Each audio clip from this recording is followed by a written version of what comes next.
नमस्कार प्रिय दर्शक बंधु मु अजय मिश्र स्वागत करुच्ची विधि विधान ओडिया चैनल पुणी एक नूतन अध्याय को। दर्शक बंधु आपण को आपणकर शत्रु जंत्र मंत्र तंत्र सहायता नहीं बा कौन तांत्रिक द्वारा आपण को गुणी गारेड़ा तंत्र विद्यार प्रयोग करी आपण को सर्वशांत करने विभिन्न योजना मान प्रस्तुत करुँच। तेबे आज ये वीडियो एभली दुईटी जिनस समझे जाना जो दुईटी जिनिस आपण पाखे थिले गुणी गारेड़ी तांत्रिक किसी भी आपणकर बिगाड़ी पारती ना। यही दुईटी जिनस एभली शक्तिशाली जिनिस जोटा कि आपण पाखे थिबा पर्यंत कौन शत्रु बा तांत्रिक आपण को कि आपण परिवार यही तांत्रिक उपाय द्वारा किसी भी किसी क्षति पहुँचाई पारती ना। यही दुईटी शक्तिशाली जिनिस विषय जानिबा पूर्व आपण को कही रखी कि दर्शक बंधु जदि आपण एपर्यंत मोर यही चैनल को सब्सक्राइब करना कि नुआ कर मो चैनल को आई दयाकोरी चैनल को सब्सक्राइब कर दिंतु पाखे बेल आइकन को क्लिक कर दिंतु फल मु अपलोड कर समस्त शिक्षणीय वीडियोर नोटिफिकेशन आपण ही सर्वप्रथम पाइपर और वीडियोटी भल लगे लाइक शेयर कमेंट निश्चय करेंगे।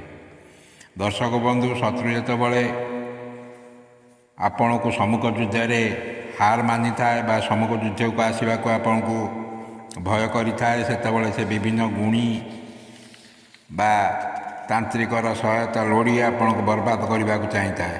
तेणु एपरी स्थल आपण यही दुईटी जिनिस आपण पाखे थिले से जेते बड़ गुणी बा तांत्रिकर सहायता नेले सबकि विफल होता है। दर्शक बंधु तांत्रिक शास्त्र अनुसार यही दुईटी जिनिस को तंत्र गुणीगारेड़ी दूर करने अधिक प्राधान्य दि जाइए। यही दुईटी जिनिस आपणकर रक्षा कवच सदृश काम करें।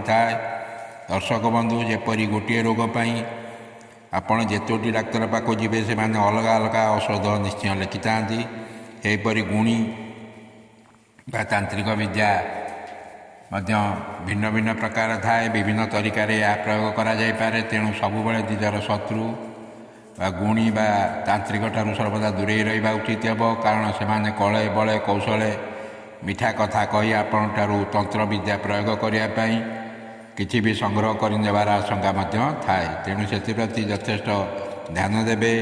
एबे आसतु जानिबा से शक्तिशाली प्रथम जिनसटी है सोलेमानी मोती।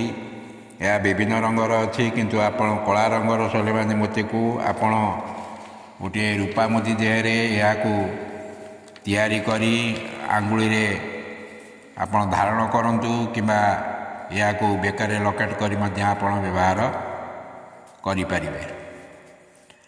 या आपण जेकोसी बढ़िया दुकान रे किंबा आपण ऑनलाइन सहायतार आपण या पाई जाई परिबे। या विशेष किसी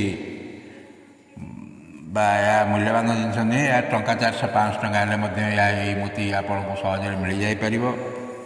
एवं आसतु जाना यही जिनसटी व्यवहार करने सहित प्रथम जिनसटी द्वितीय जिनसटी विषय आसतु जाना। द्वितीय जिनसटी है खैर गचर गोटे काठगंडी जहाँ को आपण सहजरे कंसारी दुकान रे पाई जाई परिबे। यही काठटी को आपण घरे रखिए और प्रतिदिन संध्या समय अर्थात सूर्यास्त ठीक पर या देहरे नाली कुंकुम किंबा नाली स्केच पेन द्वारा आपण जो शत्रु द्वारा भावुंट तांत्रिक प्रयोग होबार संभावना अच्छी शत्रुर नाम को लिखि दिंतु और तापर गोटे कर्पूर और दुईटी शुखला लंका एकाठी जलाई दिंतु। प्रतिदिन ये क्रिया चालू रखिए। कौन शत्रु तांत्रिक बा गुणी आपणकर कि आपणकर घरर किसी भी अनिष्ट करें ना। दर्शक बंधु ये वीडियो संबंधी जदि किसी प्रश्न आपण मन में थाए तेरे निश्चय कमेंट कर जणाइबे एवं इंस्टाग्राम आईडी रे मते फॉलो करेंगे जहाँकि आप डिस्क्रिप्शन में पाइबे। आज ये रोचे। धन्यवाद। नमस्कार।